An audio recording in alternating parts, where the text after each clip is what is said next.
Oh, hi. What a great, great day it is. Thank you so much for inviting me to come and share some time with you. I was here a couple weeks ago just to visit, and what a lovely group you are. So I'm glad to be here today, and I'm grateful for the beautiful weather and seeing old friends and new friends. It's all good. So our message today is the invisible thread of divine order. So we're thinking about all of us are really connected in ways we know nothing about, really. We are part of the universe. Is that a surprise to anyone? No. And the universe contains both visible and invisible beings and energy. It's a spiritual system. Well, now, guess what? We, as humans, are really spiritual beings having a human experience. So we're part of that spiritual system. Yeah. So divine order is defined by the absolute underlying principle that is a dynamic, intelligent, and harmonious system that's always at work in all of creation. So when I read that in something that I was studying for this message, the word dynamic stood out to me because I thought, I kind of have an idea of what that means, but now I have a better idea because I looked it up. So dynamic is constant change. Constant change, constant activity, or constant progress. Constant progress. That's where we really are, in a state of constant progress, moving forward. Yeah. And if you look up what does dynamic mean in regards to a certain person or individual, well, I think it's your group right here. Positive-minded people, full of energy, and full of new ideas. I just want to say this. This is an abundant universe, and I think one of the greatest forms of abundance we have is ideas. So if you want to have a good idea, have a lot of ideas. One of them will be good. Yeah. So divine order is based on spiritual principles. And I would guess that a lot of us are spiritual-minded people that do studying and reading about spiritual ideas. And what's important is that our faith and our spirituality are meant to be lived, not just to be thought about or studied, but actually put into practice in our lives. Yeah, this universe is based on order, not random happenings. So now I have a question for you, even you two. So would you agree with this statement? When we align our thoughts and actions with divine truth, we experience more peace. You would agree with that. And do you often find yourself somehow getting taken off the path of being aligned with divine truth? Yeah. So as we practice this even more fully after this message, this dynamic message, yes, we will use that more often. We'll be more aware. Or if we slip off track a little bit, we're quicker to respond and get back to that knowing that we are one with all that is.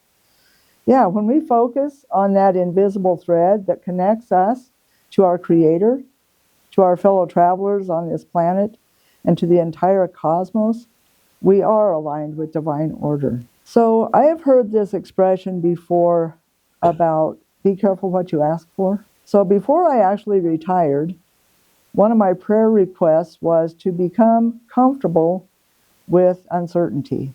Now I'm asking, why, God? Why did I ask for that? And I've learned that as we go through life, we teach what we're learning ourselves.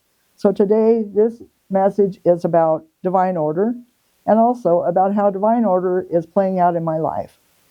So the invisible thread of divine order. Yeah, so divine order, the idea that everything in the universe is unfolding exactly as it should. Isn't that comforting? I don't know if you all know Don Carpenter. He was on our leadership council for a long time back in the day. And his original email was, as it should be now. And I always thought that was pretty great. So what we learn is that even in times of chaos, in times of confusion, in times of pain, divine order is present. There's always something happening on the invisible realm, whether we really are aware of it or not. You know, sometimes believe it or not, I go out of my little neighborhood and drive around town and I see things that I didn't know that store was there, or I didn't know that store was closed. Things are happening that I don't see. For me, that's always a reminder that I don't always see the bigger picture. And it makes me a little bit sad because I realize I don't know everything.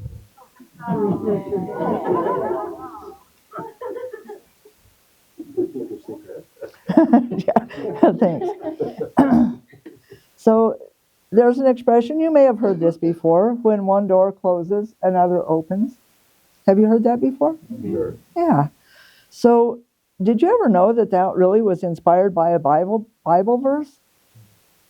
It's in Revelations 3:8, and the verse says, I have placed before you an open door that no one can shut. Man, does that feel good? I have placed before you an open door that no one can shut. So the idea here is that Spirit is encouraging us. That's when I almost cry. Spirit is encouraging us to have trust in God's goodness and the availability of new opportunities when doors close. It's an underlying message of the powers of faith, the timing of divine order. We should be assured that Spirit can always make a way where it looks to us like there is no way. Everything has its own right place and timing. So when one door closes, it might be a few minutes before the next door opens. And in the meantime, it can be hell in the hallway.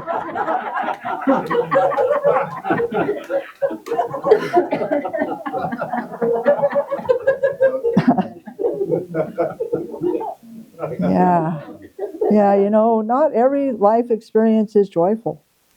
Sometimes life feels confusing and overwhelming. Sometimes life experiences aren't joyful or happy in the moment. Now, I have a little caveat for some of you people that I know are very spiritually advanced. If you can take change in stride, if you can leap hurdles in a single bound and stay spiritually centered, no matter what happens in your life, you probably don't need to hear this message. But for the rest of us, let's focus on what we can and how we can turn down the temperature of the hell in the hallway. We're going from point A to point B. You know what's weird? I'm a weird person. I'll just tell you these little odd things about me. But when I was writing this and I wrote the word point, isn't that a weird looking word? Point? I Googled it to make sure I was spelling it right. Anyway, so like I said, sometimes life feels like a tangle of disconnected moments. Sometimes it feels so full of uncertainty. Sometimes it feels confusing and overwhelming. Being in that place between point A and point B, the place where with what was and the place with what will be, that can be an interesting place to be. So how do we move from point A to point B? First, I think, for some of us, it's good for us to remember, where is point A? Where am I at point A? Like, what is going on? We can't move forward until we realize and can say where it is that we are. The only place to start is where we are. So first, we define where am I? What's going on? And then, can we see or vision or imagine, what does point B look like? What does point B mean? And sometimes we may not exactly have a clear picture of what point B looks like, but can we get a feeling tone of what is that like? Where is it that I want to move? Can we imagine that invisible string? Can we imagine that invisible string supporting us? Are we able to choose to let go of fear and doubt and the need to control? Are we able to release our small view of life and know that there is a higher power at work? What we're not changing in our lives, we're choosing. What we're not changing in our lives, we're choosing. So what if? What if we choose to trust in the goodness of God? What if we remember that there is a greater wisdom at work in our lives? Again, there is a divine order present, whether we can see it with our physical eyes or not. So what if we choose to open our hearts to peace? What if we choose to align our mind with truth? What if we trust that all things are working on our behalf? You know, Spirit is mighty, Spirit is powerful, and Spirit can't do anything in our lives without our acceptance, without our allowance. We're the ones that have to choose. I'll tell you what, this responsibility thing, it never ends. So we have to take step one. We have to figure out where are we at point A. Now, do we have a connection? So can I talk to you honestly? Can I be vulnerable? So I want to share something with you from point A to point B about my personal life. I would like to talk to you about something that is only I would know, and it is about my socks. Yes. So for the past year or so, I have been squishing my socks into this sock drawer every morning. Every morning I wear socks, not so much in the summer, but we're going to fall. I'll be wearing socks. And do I want to go through this hell again this year? No. So point A is me realizing my daily frustration, my denial, my discontent with this sock drawer that is so full you can't squeeze another sock in there. Point A is the overfilled drawer. The hell in the hallway is the time for me to take action, to see where I am with these socks. Do I have control over how many socks are in that drawer? I believe with my divine supporting me, I do have control over those socks. So I make a plan, I make a time to empty out the sock drawer, and then the hard part for me, choosing which socks to keep, because I love them all. I love socks, and I love having a lot of socks, but I don't need that many socks. 55 pairs of socks. Yeah, it's insane. And there are people that can use probably 30 of those pair of socks. So here's my hell in the hallway. I've got the socks out on my bed. I'm being brave. I'm going through the socks. I have pared down the socks to about, I think I really kept 30 pair. But now the drawer is reasonably full. You can easily find a pair of socks that you want to wear in there. I am much calmer. I feel such a sense of success. My divine has supported me in cleaning out that sock drawer. And in truth, the formula for getting from point A to point B is the same for all things. Again, at point A, where am I? Where am I right now? What is the hell in the hallway? What makes it so much more doable, I think, peaceful, is to remember the true foundation, the truth of who we are, our home base, where that part of us is that has never been hurt or harmed. That place where we feel and sense and know the oneness with the divine. The hallway is the action step, and I'll tell you, you want to get through that as fast as you can. It's hot. It's the same pattern. We can claim some are harder and some are easier. You know, once we put a label on it, that's what we're going to get. Once we pray for being comfortable in uncertainty, that's what we're going to get, uncertainty. Anyway, you know, part of the divine order of all things is the truth that we are all one. I bet I'm not the only one that has a whole bunch of socks. Could be, but I don't know. Good. So, One of my favorite stories that describes oneness and how we reflect to one another and often to ourselves is Indra's magnificent net. So I'm going to tell you a little story about this. Long ago and far, far away, in the abode of the great god Indra, king of heaven, hangs a wondrous vast net, much like an intricate spider's web. It stretches out indefinitely in all directions. At each node or crossing point of the net hangs a single glittering jewel. Since the net itself is infinite in dimension, the jewels are infinite in number. The sparkling jewels hang there, suspended in and supported by the net, glittering like stars, dazzling to behold. Now, if you feel comfortable, close your eyes now and imagine what this magnificent jeweled net looks like, spread across a vast expanse of space. And keep your eyes closed and move in close to one jewel in the net. Looking closely at that jewel, you will notice that the polished surface of the jewel reflects all the other jewels in the net, infinite in number, just as two mirrors placed opposite each other reflect an image infinitely. Each jewel reflected in this gem that you are gazing into also reflects all the other jewels, so the process of reflection is itself infinite. Now gently open your eyes and know that you are a sparkling jewel in Indra's net, as is every person around you. Every jewel is connected by the infinite, every jewel is connected by the invisible thread to all the other jewels in the net. Every person is intimately connected with the divine, the cosmos, and all other people in the universe.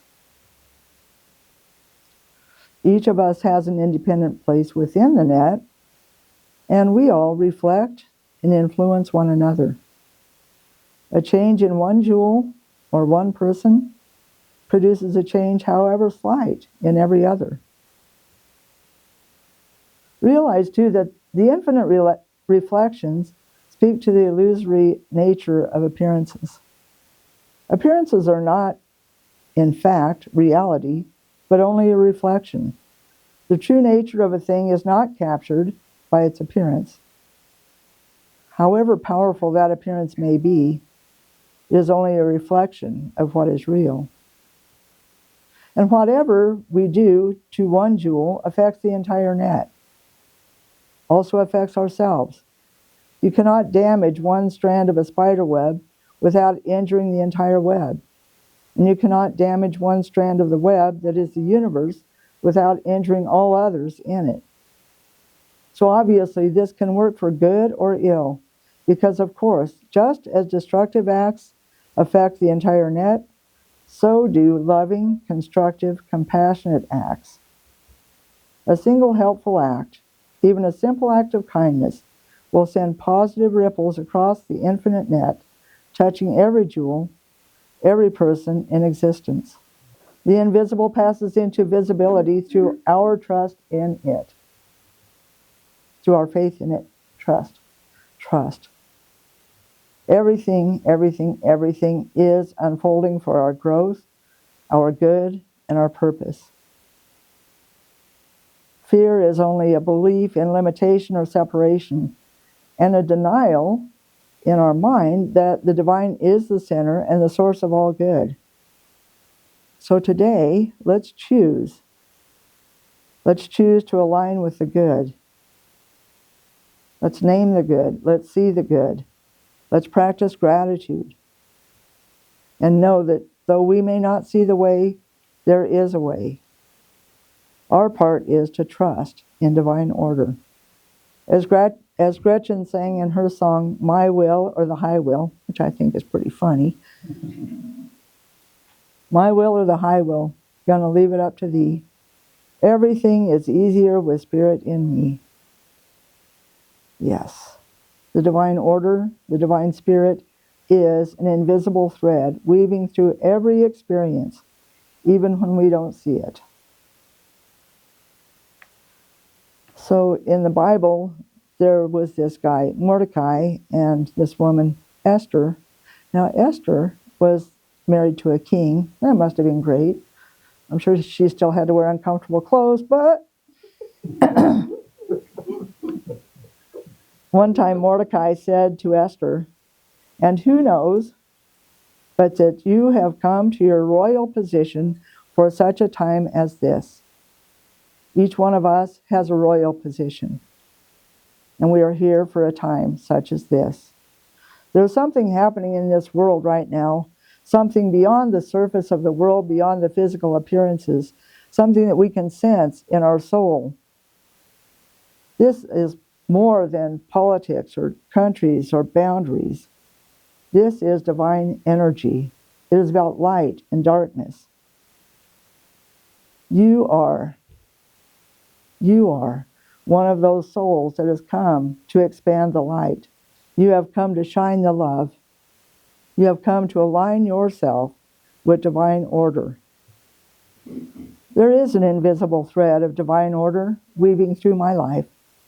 I trust it, I align with it, and I give thanks for it. All is well. So how do we align with that divine order? Practicing our spiritual practices, not just reading a book. Prayer and meditation. Not only talking, but listening once in a while.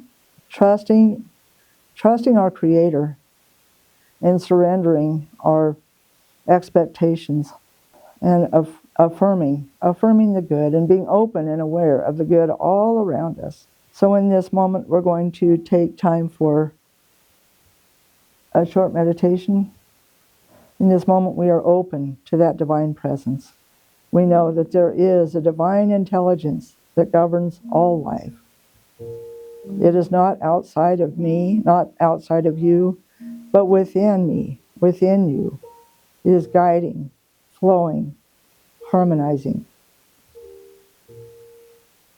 In this moment, we release our grip on control. We trust in a power greater than our own limited view.